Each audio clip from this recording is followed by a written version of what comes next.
Hello, welcome to the Care for the Family podcast with me, Keshia Firth, and Stephen Hayes. Hello.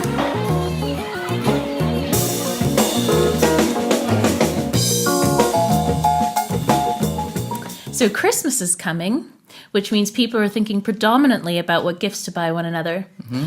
Now, what's all the rave, Steve? Do you know? For me personally, or for the general population? For the general population. Gadget-related stuff. You're not incorrect. Yes, home I'm assistants. not incorrect. You're not wrong. No.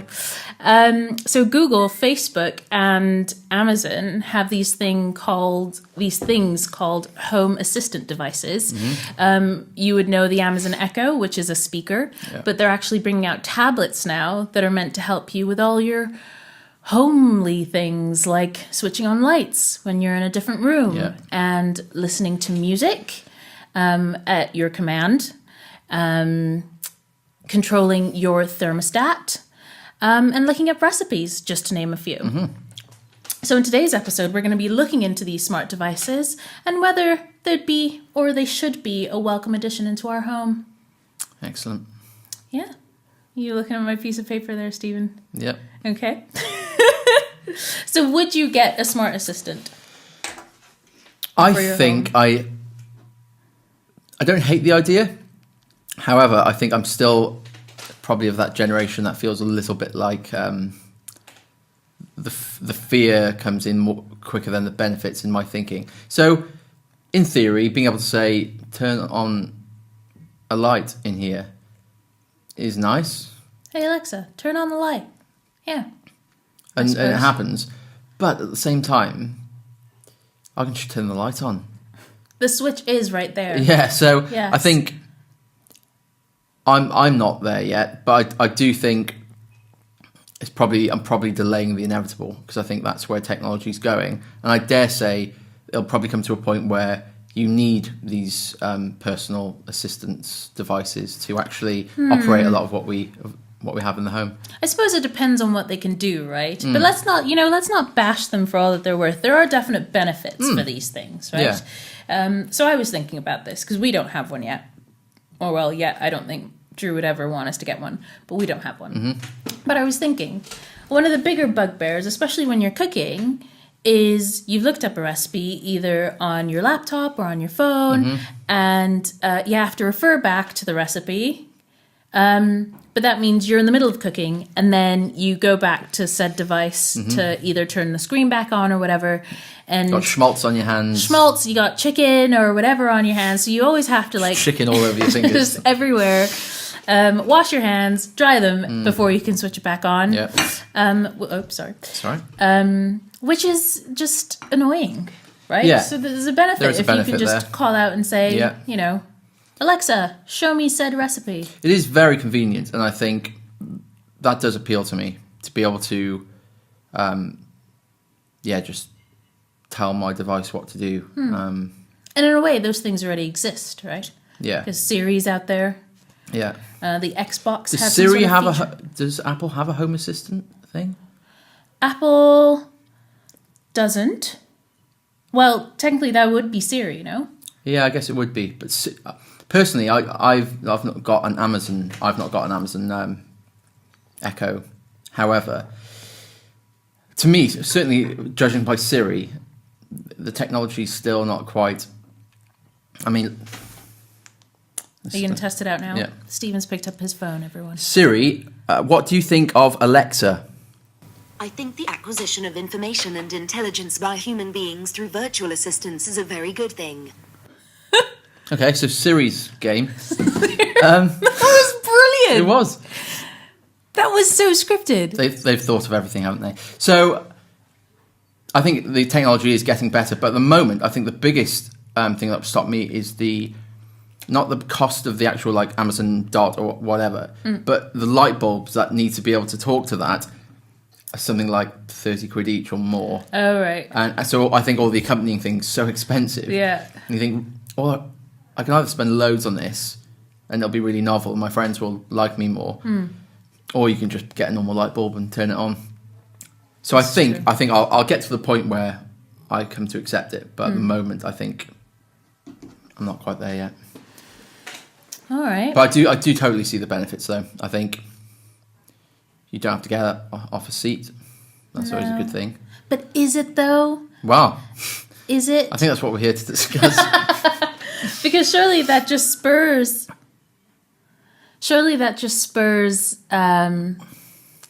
laziness. You know what I mean? Doesn't that just entice us to become more couch potato-like than we already are? Well, it does, yeah. It's at no point that someone said, "Oh, we're exercising too much as a society. How can we alleviate this?" Yeah, I think it probably falls into the same brackets as the those dash buttons. Have you seen these? No, what are those? The Amazon dash buttons. So you order like, don't know, Bovril or some other sort of food item. Sure. And then there's a dash button that will come up where you literally put this in your cupboard or something. And when you run out of the item, so be it like washing detergent or batteries, Yep. and you press the dash button. And so when you run out, you press it, it goes straight into your Amazon basket, through the shop, and it's done. Crikey. It's that simple.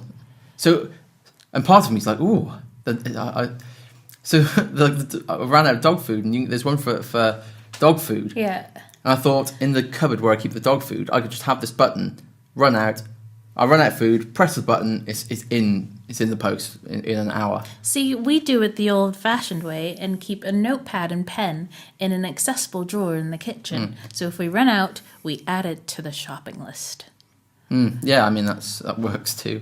Yes. But I think it's all about convenience, isn't it? So Yes. the time you save on putting together a shopping list, and how often do you get to the shop and you haven't remembered your shopping list or whatever. I think it's so integrated into your day-to-day life. Yeah. So if you've got like a laundry cupboard and you run out of detergent, you just press the button and it's done. Yeah. And that's how you find you end up spending more money. And these dash buttons do cost. I think they're £4 or £5 each. No, right. So and eventually your house is just going to be filled with these buttons. Well, yes. And where does it end? Where does it end, Stephen? So yeah, I think all that kind of stuff is definitely helpful and makes life easier, but probably can bring laziness and the bone idle to the surface of society. Yes. Not to say if you have one of those things and you're watching or listening to this, I'm not saying that you're necessarily lazy or bone idle. It's just you could be. And with that, Stephen has offended a lot of people. Sarah, 30 years old. So I did a little bit of a poll, Stephen, to find out what people are actually thinking about in this advance. and what people are saying about this. I know. How prepared am I? Great. So Sarah, age 30, said, I have thought about getting an Alexa for Christmas. A friend of mine has one which she loves and has raved about it to me. Her 5-year-old loves it too. We love having music in the house, so for us it would mainly be for that. If we fancied hearing a song or a playlist, it would be pretty useful to speak, and it plays. Which is, I guess, what we're saying, in that it would be helpful in some respects. But that being said, there are lots of fears surrounding this as well. So, like we just talked about, you end up spending a lot of money. There was a survey done, and apparently, on average, in the US, an Amazon Echo owner would spend $1,700 more per year compared to one that didn't own one, which would only spend about $1,000. So you just see it just racks up there, and that's because it tracks. It tracks what you're saying, it tracks how you're spending, it tracks your needs. Well, that is that is one of the biggest concerns. So I've got a friend who had a conversation with his wife about gnomes. It was just a completely random conversation about gnomes, garden gnomes. Yeah. And the next day he went on Amazon, and in his recommended shopping were garden gnomes. It's terrifying. And you think, that can't be good. Yeah. That is listening to your every conversation. Yeah. I mean, this is just how Terminator got started, isn't it? Pretty much. Terminator is about to happen to us. Intelligent machines listening. Yes. Well, you hear a lot that people that do own them end up pulling them out of the sockets just because they don't want them overhearing. Yeah. Or actually, what's his name? Alexander Kaufman from the Huffington Post said his started speaking random things at night. You don't need that, do you? You really don't. You're just Children's nursery rhymes in the dead of night. Oh, so creepy. So creepy. So yeah, he unplugged his. But yeah, and apparently Amazon has been granted a patent to recommend cough sweets and soup to those who cough or sniff while speaking to their Echo. So it's so integrated. Yeah. Just one little cough and Alexa would say, "Oh, do you want a cough sweet? Should we buy you some cough sweets?" I think it's a bit much, isn't it? It is. It is. So I think what's interesting is... So you told me you did this poll. I have. And the majority of people were either interested or didn't have one, but there weren't really any people who actually had them. Yep. So that would indicate that I think people on the whole are still a little bit tentative about all those issues. And I don't feel like these services are doing much to dispel those fears. They just keep advertising them, and eventually, you know, Amazon Prime Day or whatever, you're just going to think, oh, it's 20 quid now, I might as well buy one. Yeah. And then there it is in your home, listening.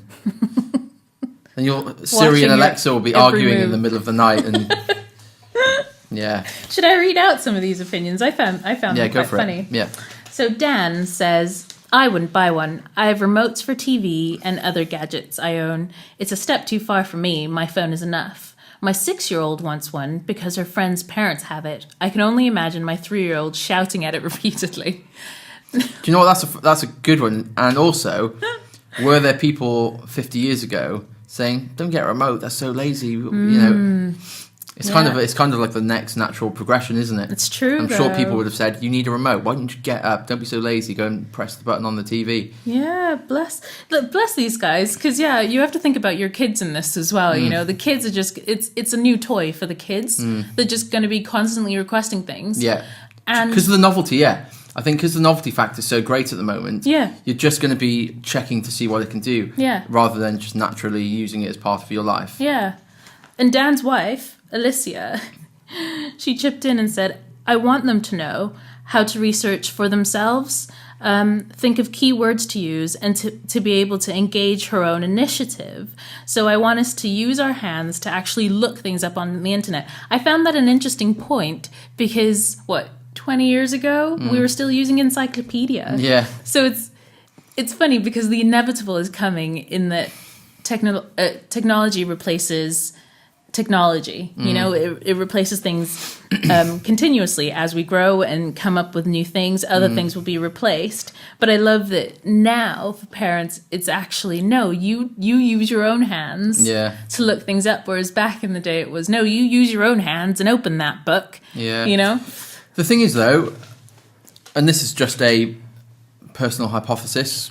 See what you think of it. But I feel like with smartphone technology, it kind of so naturally became part of our lives because we already had mobile phones, which the benefits are obvious, being able to contact people. And then it just became a much better mobile phone that does all this other stuff. Yeah. And I think the demand was kind of there, and the demand has caused the technological advances.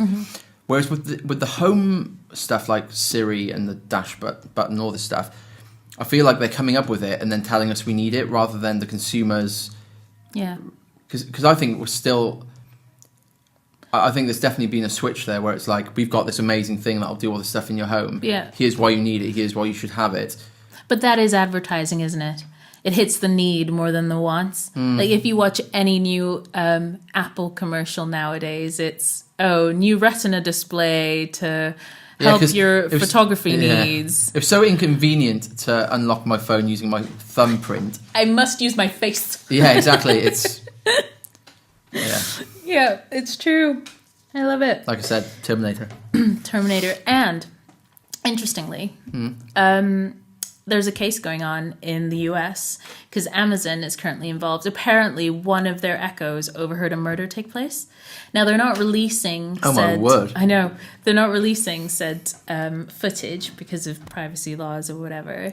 But you think, like, these things, they overhear everything. And my mind couldn't help but think, one day, they're going to overhear someone dying like this, and it'll know that someone's dead before anyone else knows that someone's dead. Now, it's creepy though, isn't it? It's a really creepy thought. And you think whoever's receiving that information on the other end, surely it's their moral responsibility. Yeah. It's to take care of that which they've heard. I think it'll be a case of invent now, ask questions later, and they'll just try and figure it out as it goes along. It's difficult. It makes you think the plot of Minority Report isn't probably too far away, where they predict crimes before they happen. Yeah.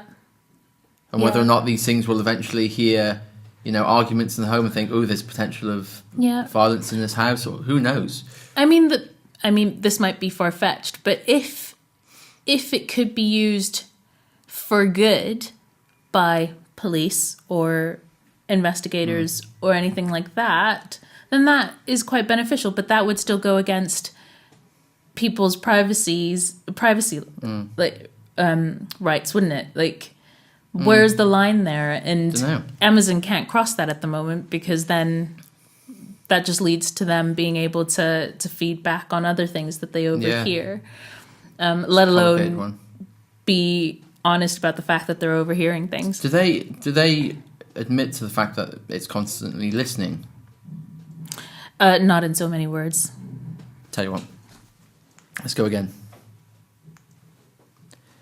Siri, do you listen to my conversations? I don't have an answer for that. No, you wouldn't. That says it all, doesn't it? Well. Oh, I love it. So yeah, I think I can see, and certainly coming into Christmas, a lot of these things look amazing, and a lot of the Amazon stuff certainly isn't that expensive. So it's quite an easy win. Absolutely. I'm sure for parents, especially the peer pressure. My friend's got one, all this kind of stuff. I can see why it's becoming such a big thing, and the Christmas market is going to definitely. I think they're going to sell a lot of these things. I think so. But I don't know many people who have them, and the people I do know who have them probably argue with them more than they do. It's like, so a friend of mine, Ben, has got one in his living room, and it's typically like, Alexa, turn on the light in the dining room. The dining room. The dining room. And like bringing enunciation to a whole new level. Play some Pink Floyd. You have requested Pink Fluff also. It's just like, so I still am yet to be convinced that the technology is quite where it needs to be. Yes. And I think often, or at least from the cases that I've read online, if Alexa or anything else has recorded what you've said, it's because it seems to have understood you saying something along the lines of, hey, Alexa, or something Google, or, those trigger words that would normally switch it on. Yeah. At least that's what they're telling customers at the moment. But they're working through the kinks, and it's just something to watch, So if any of you families out there are thinking of getting one or have got one and would want to let us know your experience of that, we would love to hear it. Definitely, yeah. And if you have any questions about it, we might not know the answers right now, but as Care for Family, we are constantly trying to help families to navigate all the kind of developments of the technological world. So if you have questions, let us know. And we'll look to find the answers, and we'll do probably subsequent episodes looking at this stuff. Yeah, I'd love to do another episode when we actually have one here and we can play with it a bit. That'd be fun, wouldn't it? Definitely. Nice. Oh, thanks for watching. Thanks for listening. We'll see you next time.